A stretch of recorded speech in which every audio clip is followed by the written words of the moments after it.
안녕하세요. 끌림 커넥터입니다.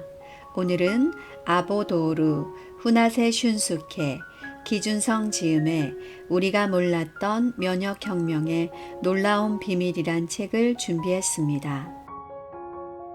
지은이 아보도르 도후쿠 대학 의학부를 졸업하였으며 니카타 대학 대학원 면역학, 의동물학 분야 교수로 있다.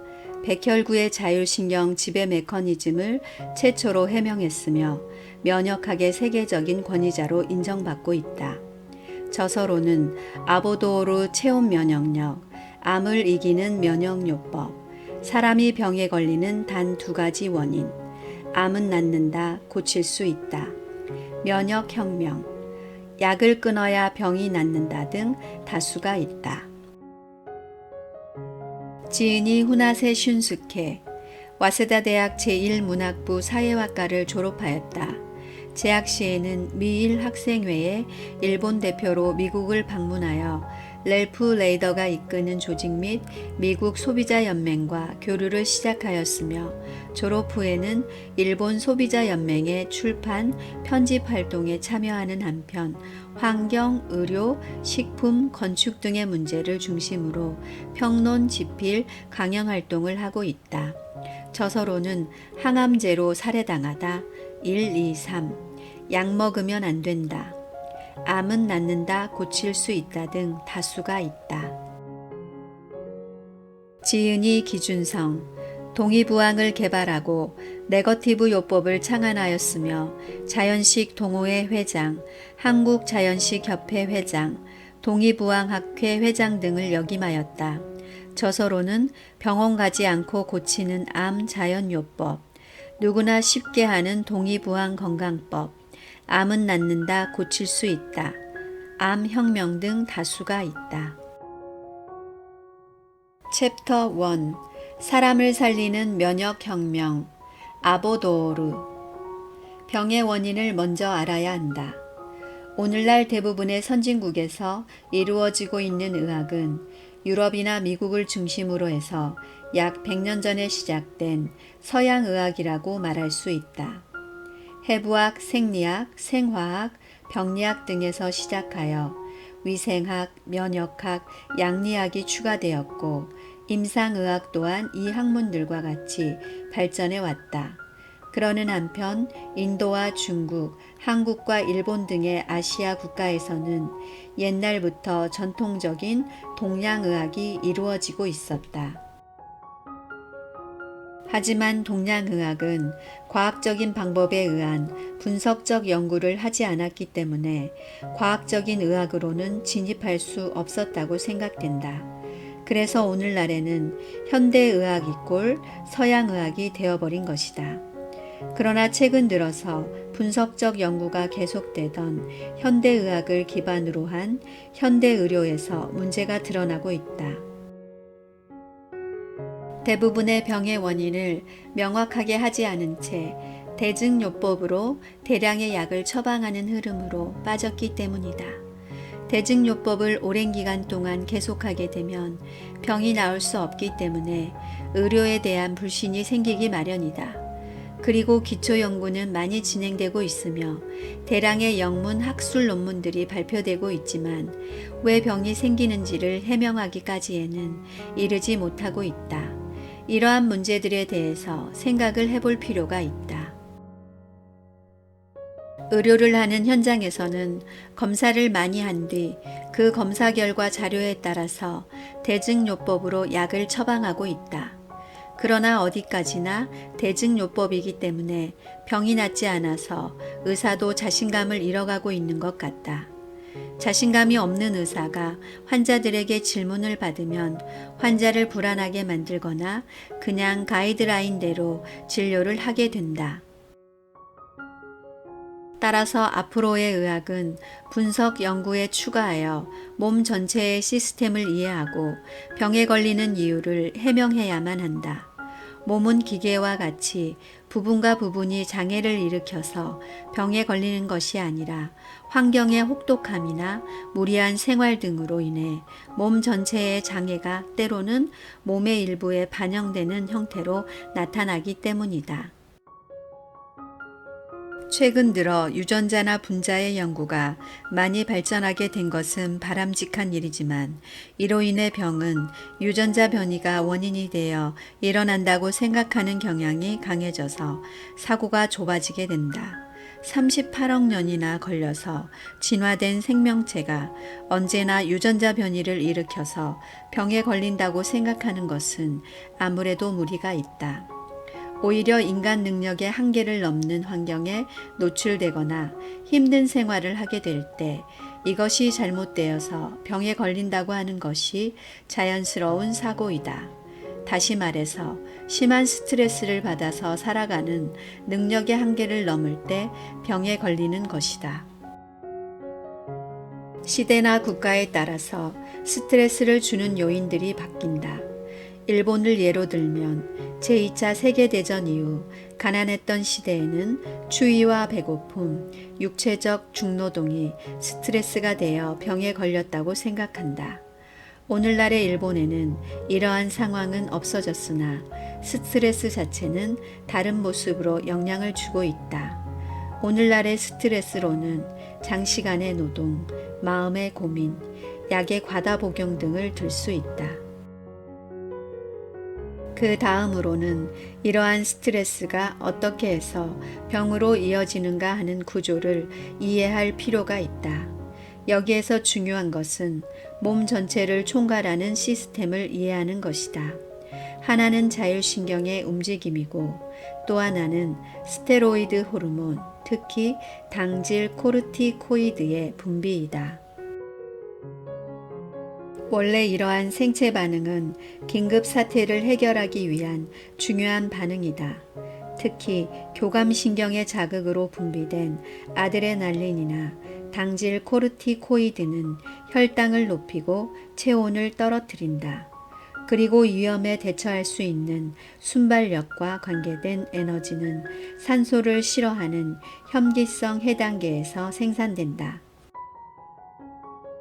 즉, 위험을 극복하기 위해 해당계를 활성화하여 순발력을 얻기 때문에 이 또한 아주 중요한 반응이라고 할 수 있다.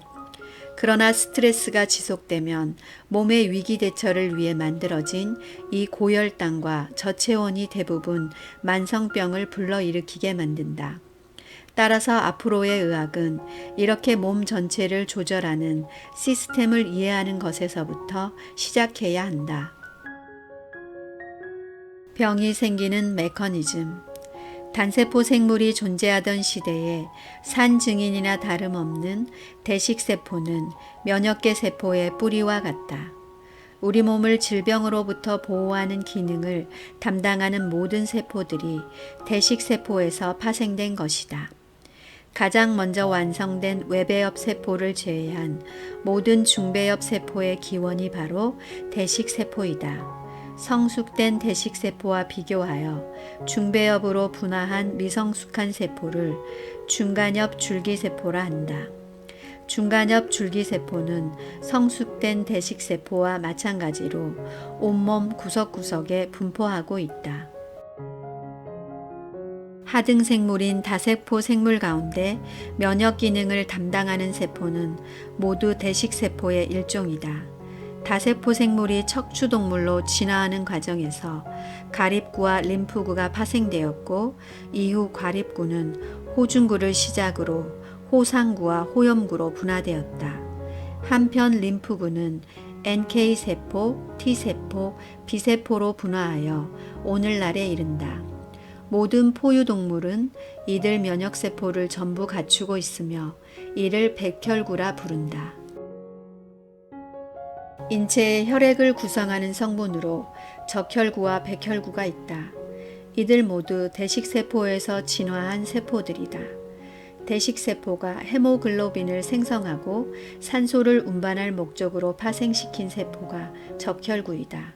과립구는 대식세포의 탐식 능이 향상되어 세균을 처리하는 역할을 맡았다. 더불어 대식세포의 탐식능이 진화되어 항체를 생성하는 역할을 담당하게 된 세포가 림프구이다. 특히 림프구는 바이러스와 이종 단백 등과 같은 항원에 대응하여 항체를 생성하고 이들 미생물을 응집시켜 무해한 존재로 만드는 수준까지 진화하였다.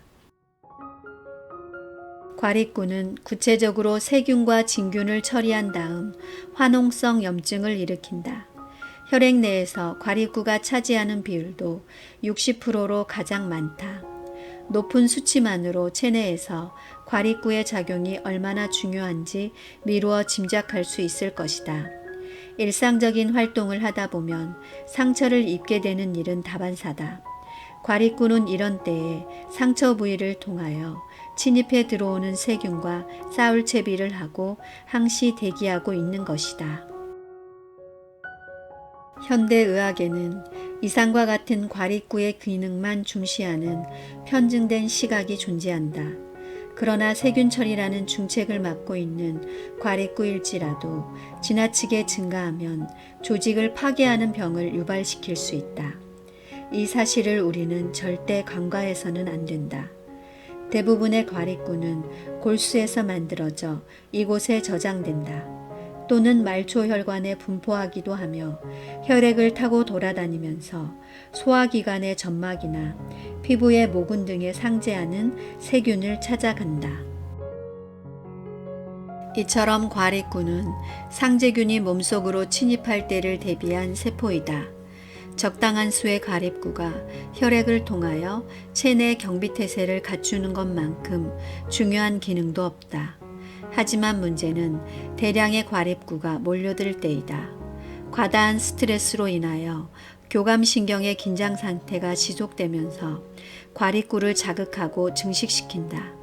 급속히 증가한 과립구는 상재균과 반응하여 화농성 염증을 일으키고 조직을 파괴하는 무시무시한 병을 유발한다. 이러한 작용을 잘 헤아리고 있어야 발병 메커니즘을 제대로 이해할 수 있다.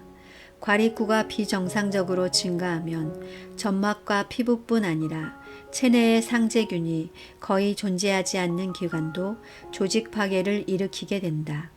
췌장염, 자궁내막증, 난소낭종, 돌발성 난청과 같은 질환이 그것이다.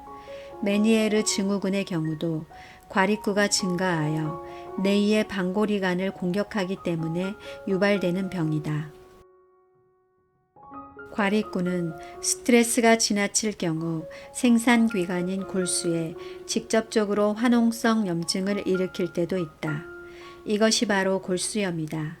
예를 들어 젊었을 때는 편의점 등에서 야간 아르바이트를 하기도 하는데 이러한 환경에서 발병되기 쉽다. 밤샘 작업이 신체에 부담을 주어 교감신경의 긴장 상태를 촉진하면서 유발된다.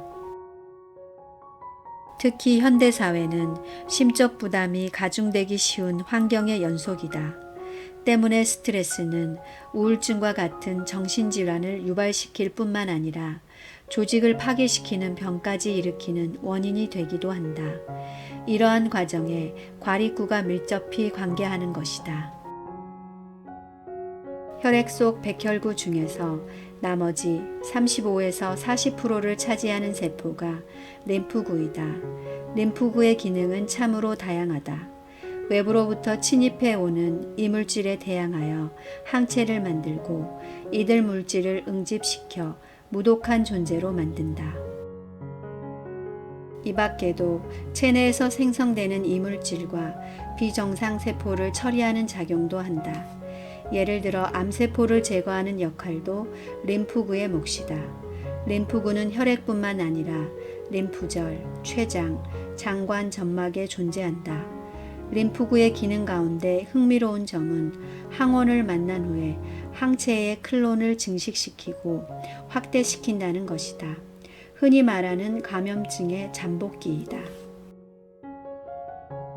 이처럼 면역체계의 중추를 이루는 림프구의 특징 중에서 주목할 점이 바로 그 수와 기능에 부교감 신경이 밀접히 관여하고 있다는 것이다. 참고로 과립구의 수가 증가하는 원인은 스트레스 때문인데 이는 과립구가 교감신경의 지배를 받기 때문이다. 요컨대 면역 기능을 감독하는 림프구가 부교감 신경의 지배를 받기 때문에 안정된 생활이 가능하고 나아가 면역력을 향상시켜 건강한 삶을 영위할 수 있게 되는 것이다. 하지만 지나치게 편한 생활은 림프구를 과다 증식시키기 때문에 과민한 체질을 만든다. 이것이 알레르기 질환의 발병 메커니즘이다. 일본과 같은 선진국에서는 다양한 알레르기 질환이 발견되고 이 때문에 고통받는 아이들의 수도 늘어만 가고 있다. 과도한 당분 섭취와 운동 부족, 더욱이 과보호 속에서 자라기 때문에 부교감 신경이 지나치게 우위인 생활을 할 수밖에 없다. 결국 림프구가 과다 증식하여 알레르기 체질이 된다. 아토피성 피부염, 기관지 천식, 알레르기성 비염 등에 걸리는 것이다. 이처럼 백혈구가 자율신경의 지배를 받는 것을 백혈구에 대한 자율신경 지배법칙이라 부른다. 편향된 생활 방식이 어떤 식으로 조직을 파괴하는 질병과 알레르기성 질환으로 이어지는지 그 메커니즘을 발견해낸 것이다. 이러한 발견의 발판이 된 이론이 도호쿠 대학 강사를 역임한 사이토 아키라 씨의 주장이다. 1940년대 사이토 씨가 처음으로 밝혀낸 이 이론이 지니는 의미는 지금도 변함이 없다. 암 치료의 부작용, 불난집에 기름을 붓다. 게이오 대학 의학부의 곤도 마코토 의사는 항암제는 세포의 독으로 작용한다. 생명을 죽이는 독일 뿐이다라고 단언한다. 세포를 죽이는 일은 생명체인 환자를 죽이는 일이다. 항암제는 분열이 왕성한 세포를 제일 먼저 섬멸한다. 따라서 모근 세포가 순식간에 죽어 머리카락이 빠진다. 소화기관의 내장세포도 직격탄을 맞아 구토, 설사, 하열 등이 일어난다. 이보다 더 무서운 독성은 조혈 기능을 파괴하는 데 있다. 혈구세포가 분열을 활발하게 반복하는 가운데 항암제가 침입하면 적혈구가 급격히 줄고 악성 빈혈이 일어나 사망에 이른다. 혈소판이 대폭 줄어 장기나 출혈이 다발하면 다장기 부전으로 사망한다. 가장 끔찍한 일은 백혈구가 급격히 줄어드는 것이다. 백혈구의 림프구는 면역세포라고 불리는데 그 가운데 NK세포는 직접 암세포를 공격한다. 그런데 항암제라는 동물은 이러한 NK세포를 죽인다. 암과 싸우려는 아군 병사를 전멸시키는 셈이다. 암세포는 제세상을 만난 격이다. 치료가 아니라 흉악한 짓거리다. 항암제의 정체는 암 응원제이다. 투여할수록 암과 싸우는 면역력이 줄어들고 암은 응원에 힘입어 급속도로 증식한다. 결국 항암제 치료는 불남집에 기름을 붓는 격이다. 어린아이도 실소를 금치 못할 광기 어린 사태이다. 암 환자 사망 원인의 80%는 치료 부작용. 나는 지금까지 설명한 전율할 만한 의료 부패를 항암제로 살해당하다 1. 항암제 상식편, 항암제로 살해당하다 1. 웃음의 면역학편, 항암제로 살해당하다 3. 암자연치유편 등에서 고발했다. 이 책을 쓰기 위해 취재를 하면서 주요 항암제의 의약품 첨부 문서를 구해 읽었다. 거기에 쓰인 엄청난 중대 부작용을 보고 할 말을 잃었다. 심장마비, 쇼크사, 급성 신부전, 폐렴, 뇌증 모두 적으면 100개 이상이나 된다. 맹독을 투여하기 때문에 온몸의 장기가 비명을 지르고 절규한다. 독살당하는 처참한 광경이다. 일선 의사들은 항암제가 암을 치료하지 못하고 지옥의 고통만을 준다는 사실을 알고 있다. 그래서 자신은 절대 항암제를 맞지 않는다. 도쿄대학 의학부 교수 4명은 지금까지 수천 명에게나 항암제를 투여하여 죽였으면서도 정작 자신들이 암에 걸리자 모두 기어이 항암제를 거부했다. 식사요법으로 암을 치료했다는 어이없는 이야기가 있다. 오카야마 대학 부속병원에서 1년 동안 사망한 암 환자의 진료 기록을 조사했더니 암 때문이 아니라 항암제, 방사선 등 암치료 수단의 중대 부작용으로 사망한 사람이 무려 80%라는 결과가 나왔다. 이 충격적인 사실을 한 인턴이가 정리하여 박사 논문으로 학부장에게 제출하자 그 자리에서 찢어버렸다는 놀랄만한 내부 고발도 있다. 오카야마 대학 부속병원에서 암 환자의 사망 원인은 대부분 감염증이었다. 항암제 방사선 때문에 면역력이 사라진 바람에 바이러스, 병균, 곰팡이균, 기생충이 침입하여 서서히 목숨을 앗아갔다. 암 치료의 피해자. 암 환자 가운데 80%의 사망 원인은 암이 아니라 잔인한 암 치료의 부작용이었다. 정말 놀랍고 충격적인 사실이다. 현재 암 환자는 연간 약 34만 명이 사망한다. 그러나 그 가운데 80%인 약 27만 명은 암이 아니라 맹독성 항암제 등 중대 부작용으로 사망한다. 대단히 놀라운 수요다. 경악할 만한 의료사고이기도 하다. 일선 의사들이 업무상 중과 실치사제로 형사 책임을 져야 할 일이다. 하지만 의사가 체포됐다는 이야기는 들은 적 없다. 10년 동안 암 치료로 인해 학살된 희생자만 250만 명을 가볍게 넘는다.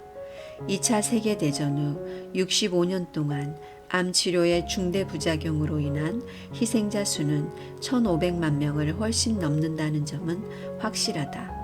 태평양 전쟁의 희생자 수는 약 300만 명이다. 따라서 암과의 전쟁에서 처참히 희생된 사람의 수는 태평양 전쟁에서 희생된 사람의 수의 5배 이상에 달한다. 소름이 돋고 등골이 오싹하다. 아우슈비츠의 학살, 731 부대의 살옥도 이에 못 미친다. 암 치료의 허망한 학살은 전 세계적으로 일어나는 어둠의 비극이다. 암 치료로 인류를 학살하는 광경은 무시무시한 악마의 항연 그 자체이다. 곤도 마코토 의사는 암 산업이 세계적으로 존재하며 그 중추에 국가가 있다고 증언한다. 암 산업의 별명은 암 이권이다. 더 쉽게 말하면 암 마피아이다. 제약회사, 병원, 의사 등 그 마피아들의 사령부는 바로 국가이다. 일본에서는 후생노동성이 이에 해당한다. 후생노동성이 마피아의 사령부였다니. 암 치료로 국민을 1,500만 명 이상 학살했어도 아무도 단죄하지 못하는 것이 당연하다.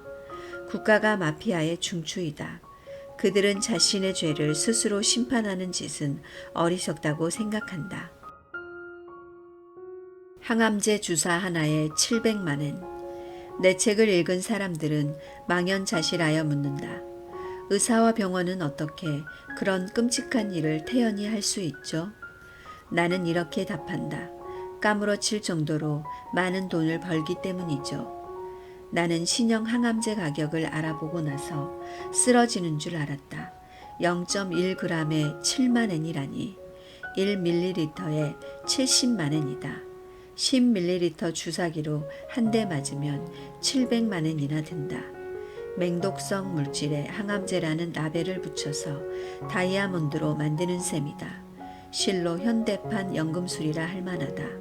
마피아에게는 끊을 수 없는 짭짤한 비즈니스이다. 암 환자 한 사람에게 들어가는 치료비는 연간 평균 350만 엔이다. 3년 치료를 받으면 1,000만 엔을 돌파한다. 치료의 내실은 전혀 없다. 미친 현실이다. 현대병원을 가장한 암치료 현장의 베일을 벗기면 시체 썩는 냄새가 만연한 지옥의 광경이 끝없이 펼쳐진다. 구역질 한 번 하고 끝낼 일이 아니다. 한 내과 의사는 다음과 같이 고백했다. 지금까지 암 환자를 500명 정도 수술하고 300명 정도에게 항암제를 투여했지만 한 사람도 살리지 못했습니다. 그러므로 현대의 암 치료는 효과가 없다고 확실히 말할 수 있습니다. 그 의사의 얼굴에 괴로운 빛이 번졌다. 800명이나 되는 사람을 죽였다고 고백한 셈이기 때문이다. 항암제로 승인받는 과정. 지금까지 이 글을 읽은 사람이라면 누구나 의문을 품을 것이다. 단순한 맹독 물질이 어떻게 해서 항암제라는 값비싼 의약품으로 승인받는 것일까? 의약품 승인이야말로 현대의학이라는 악마 숭배교에 제물을 바치는 의식이다. 항암제는 세포의 독으로 작용한다는 사실은 앞에서 설명했다. 다시 말해 항암제로 개발하는 물질은 기본적으로 맹독 물질이어야 한다. 항암제 제조사 연구원은 포이즌 헌터나 다름없다. 동물이라면 어떠한 물질이든 항암제로 탈바꿈시킬 수 있다. 나는 항암제를 조사하는 과정에서 이페리트라는 화학물질을 발견하고 깜짝 놀랐다. 이페리트는 1차 세계대전에서 사용한 화학병기 머스터드 가스이다. 화학병기가 그대로 항암제로 쓰인다. 다만 독이 너무 강하면 암 환자가 즉사하기 때문에 죽지 않을 정도로 조절하는 것이 핵심이다. 곤도 마코토 의사는 저서 신항암제의 부작용을 알 수 있는 책에서 항암제 승인 과정의 악마적 의식을 생생하게 묘사한다. 후생 노동성 사무관 K씨는 항암제를 투여하고 4주 이내에 암 종량의 10% 정도를 축소시킬 수 있다면 항암제 승인을 한다고 말했다. 나는 4주 이내라는 기간이 짧다고 느꼈는데 미국 동해안 리포트를 읽고 나서야 기간이 짧은 이유를 알 수 있었다. 동해안 리포트에서는 일단 축소된 암도 5에서 8개월 지나면 반항암 제휴전자로 인해 재증식된다고 보고했다. 따라서 그들은 진실이 들통날 것이 두려워 4주라는 극히 짧은 관찰 기간을 설정한 것이다. 5년 생존율의 허와실. 항암제 개발을 할 때는 먼저 개, 원숭이, 토끼 같은 실험동물을 대량 죽인다. 그러고 나서 제1상 독성 시험을 시작한다. 말기 암 환자를 대상으로 어느 정도 투약하면 죽는가를 확인하는 시험이다.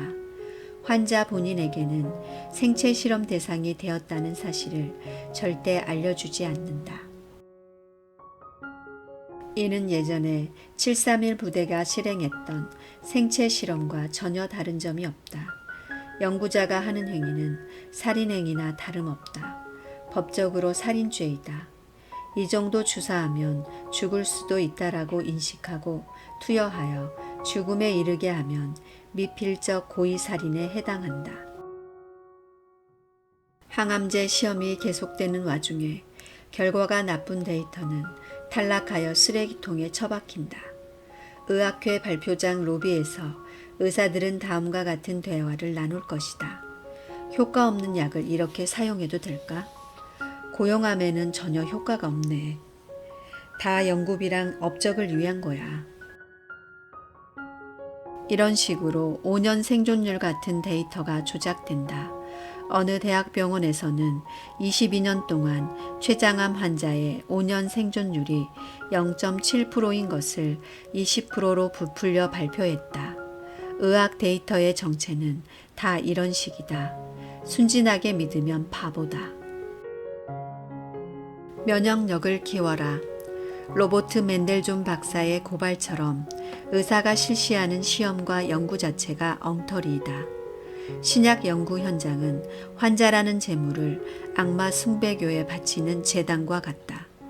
원래 약사법에는 효능에 비해 위험성이 큰 물질은 의약품으로 승인해서는 안 된다라고 명시되어 있다.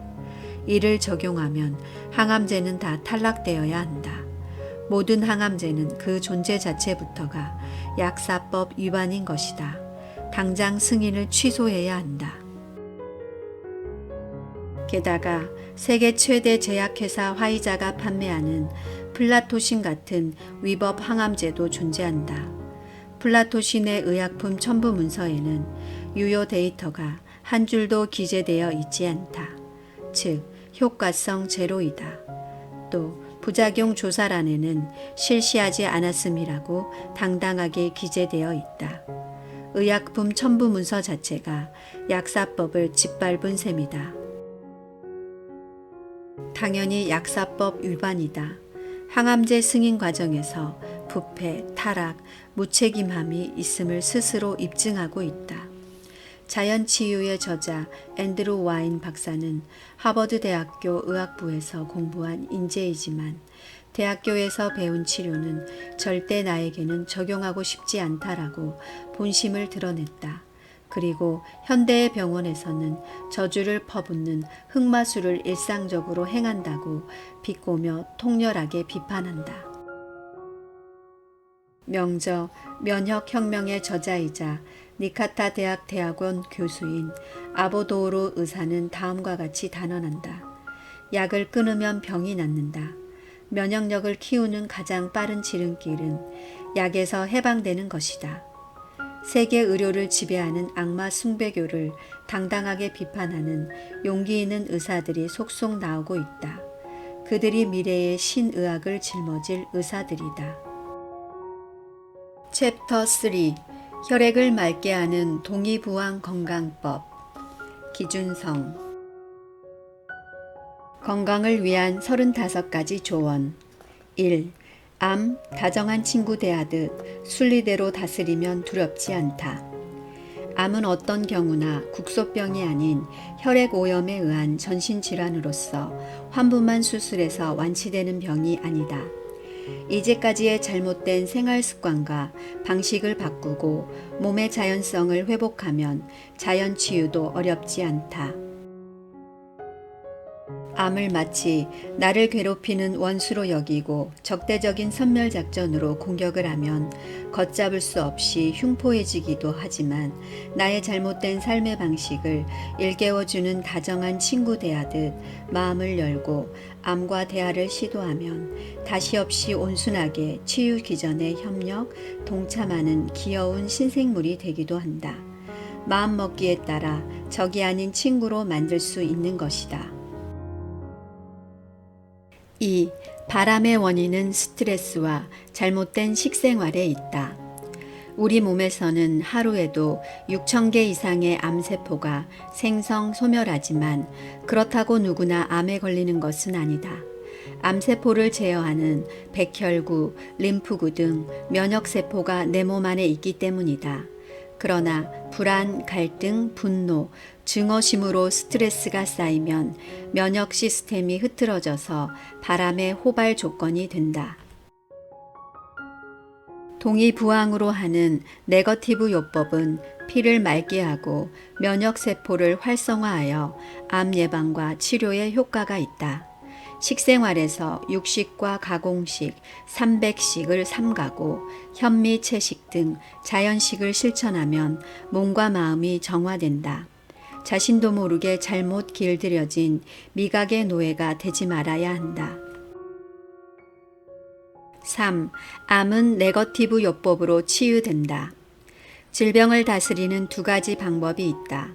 하나는 더해주는 플러스 치료법으로 약물, 주사, 외과적인 수술, 고단백 영양식 등 질병을 외부에서 공격하는 포지티브 요법 이퀄 현대의학이다. 다른 하나는 덜어주는 마이너스 방법으로 단식, 자연식, 부항, 명상법 등 체내의 잉여 영양분과 독을 제거하여 자연 치유의 기전을 여는 네거티브 요법 이퀄 자연의학이다. 암을 비롯한 현대병은 모두 과식, 과로, 환경오염 등 지나치게 더해주는 생활이 발병 요인이 되고 있다. 암이란 글자를 살펴보면 많은 식품을 산처럼 먹어서 생긴다는 뜻이다. 그런데 여기에 또 보태는 치료는 병을 더욱 악화시킬 뿐이다. 암 환자를 위한 치료법은 마땅히 네거티브 요법이라야 한다. 4. 성격의 변화가 암 치유의 계기가 된다. 암에 걸리는 사람의 성격에는 몇 가지 공통점이 있다. 외골수적인 성격에 아집이 강하고 병적일 만큼 결백증이 있거나 책임감이 강해서 매사 완벽주의를 요구하는 사람으로서 감정 처리가 서툴러 대인관계가 원만치 못하여 남을 피곤하게 하는 타입이다. 마음을 열지 못하니까 몸도 굳어지는 것이다. 그리고 편식하는 습관과 평소 약물 복용 등을 많이 하고 내성적이고 혈액형이 A형 또는 AB형이 잘 걸리는 편이다. 이러한 사람이라고 해서 모두 암에 걸리는 것은 아니지만 무절제한 생활 습관과 심리적인 좌절감 등으로 면역력이 현저히 저하될 때 발병이 촉발되는 것이다. 그렇기 때문에 면역력을 부활, 활성화시키는 방법을 알면 길이 열린다. 5. 암과 싸우지 마라. 암 검사 진료는 환자에게 불이익이 될 뿐이지만 병원은 거대한 수입원이 되고 있다라고 일본 게이오 대학의 곤도 마코토 교수가 폭탄 증언을 하였다. 더욱이 요즘과 같이 유전자 차원까지 정밀 검사를 하면 누구나 암세포 보균자가 될 수밖에 없다. 암은 수술, 항암제, 방사선 등과 같은 방법으로는 치료가 안 되지만 자연식과 정혈요법으로 체내의 면역 기능을 활성화하면 말기암에서도 기적적으로 자연 퇴축이 되는 예가 많다.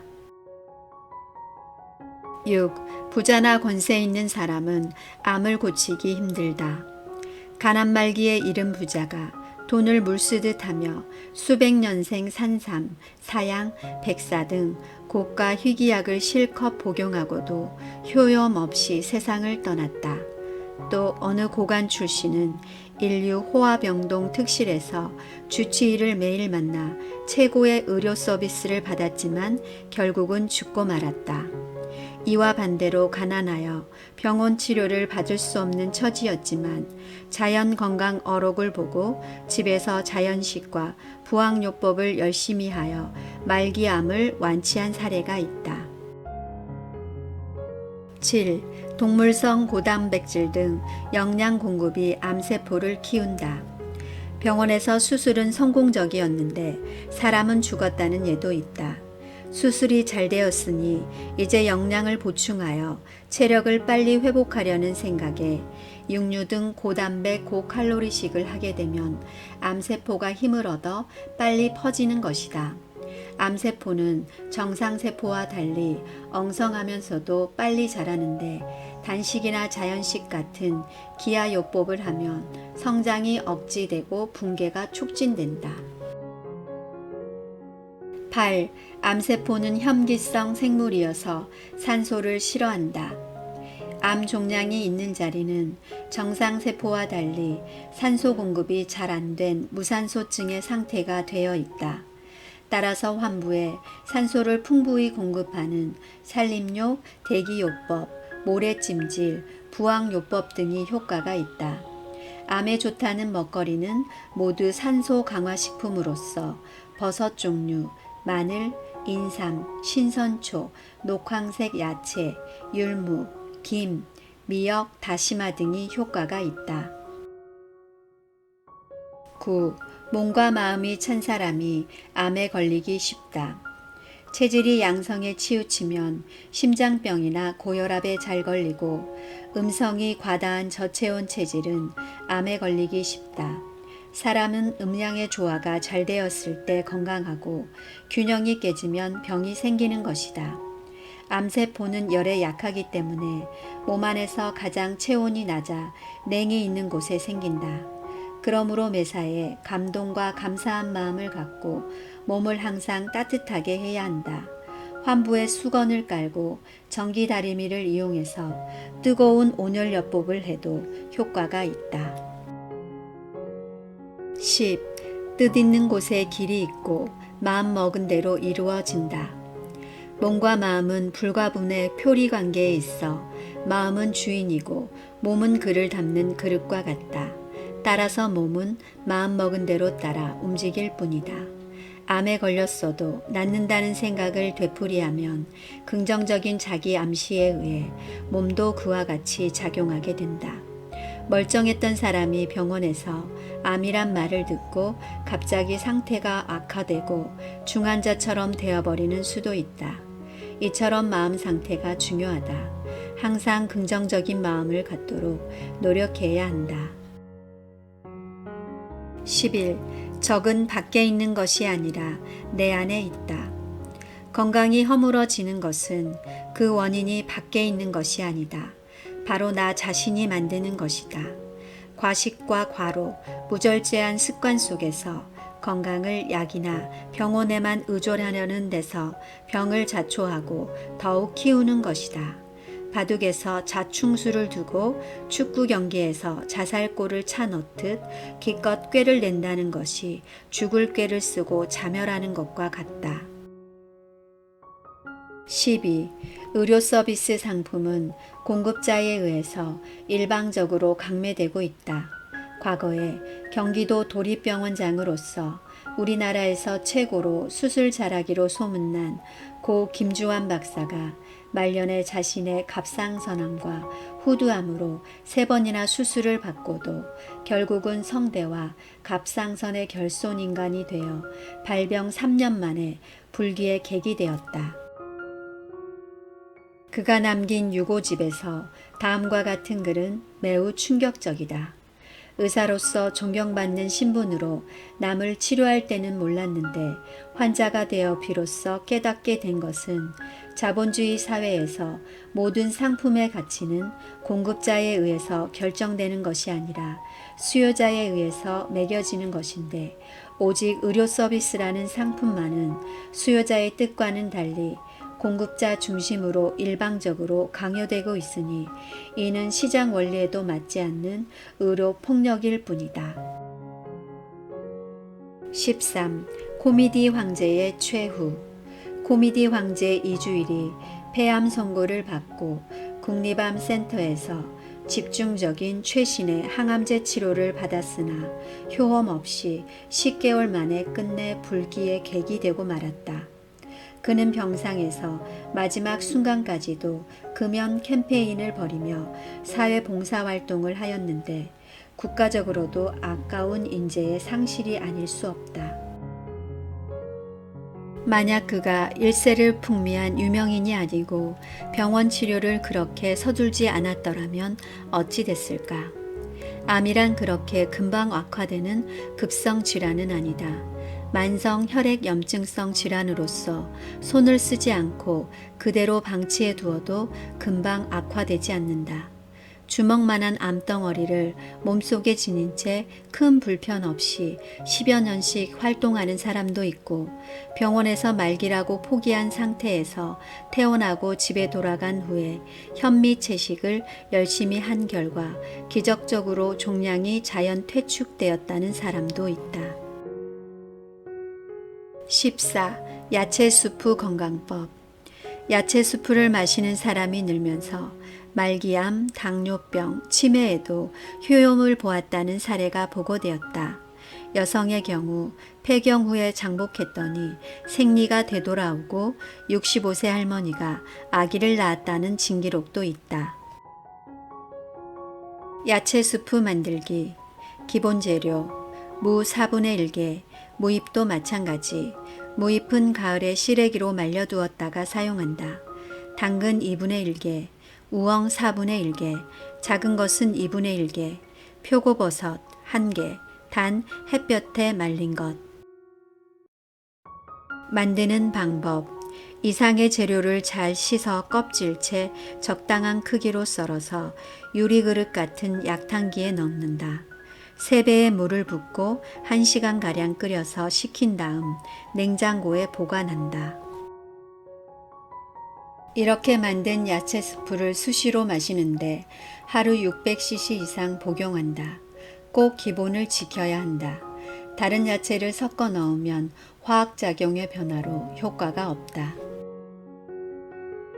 이 야채 스프는 일본의 화학자 다테이시 가즈 박사가 오랜 동물 실험 끝에 발견한 건강법으로 일본의 거물 정치인과 유명 연예인 등의 말기암도 나았다는 소문이 퍼져 폭발적인 붐이 일어 한때 약국과 병원문이 한산할 지경이 되어 위협을 느낀 의료인들이 혹세무민한다며 의료법과 약사법 위반으로 고발하여 창안자가 곤욕을 치렀다고 한다. 꿩을 잡아야 매라는 말이 있듯이 어떤 병이든 병이 나았으면 좋은 일로 평가하고 권장해야 할 일인데 법이란 언제나 기득권 편에 서서 새로운 건강법이나 새로운 연구 성과도 기득권에 해가 되면 박해하는 모양이다. 15. 반신욕 건강법. 내가 두한조결요법이라고 적극 권장해온 반신욕이 일대 붐을 이루고 있다. 반신욕이란 배꼽 밑까지 하반신만 더운 물에 30분 이상 담그고 있는 것이다. 그렇게만 계속해도 머리카락이 검어지고 10년 정도는 젊어진다는 체험자가 많다. 또한 말기암, 중풍, 치매, 아토피에도 효과가 있다는 사례가 나오고 있다. 100일간만 열심히 실천하면 이런 간단한 방법으로도 암을 비롯한 각종 난치병이 치유되는 놀라운 일이 벌어지는 것이다. 어떤 말기암 환자는 만책이 끊겼을 때 잠잘 때와 용변신은 제외하고 일주일간을 온종일 온탕 속에서 반신욕을 계속한 결과 암 종양이 깨끗이 사라지는 기적 같은 자연 퇴축 사례도 있다.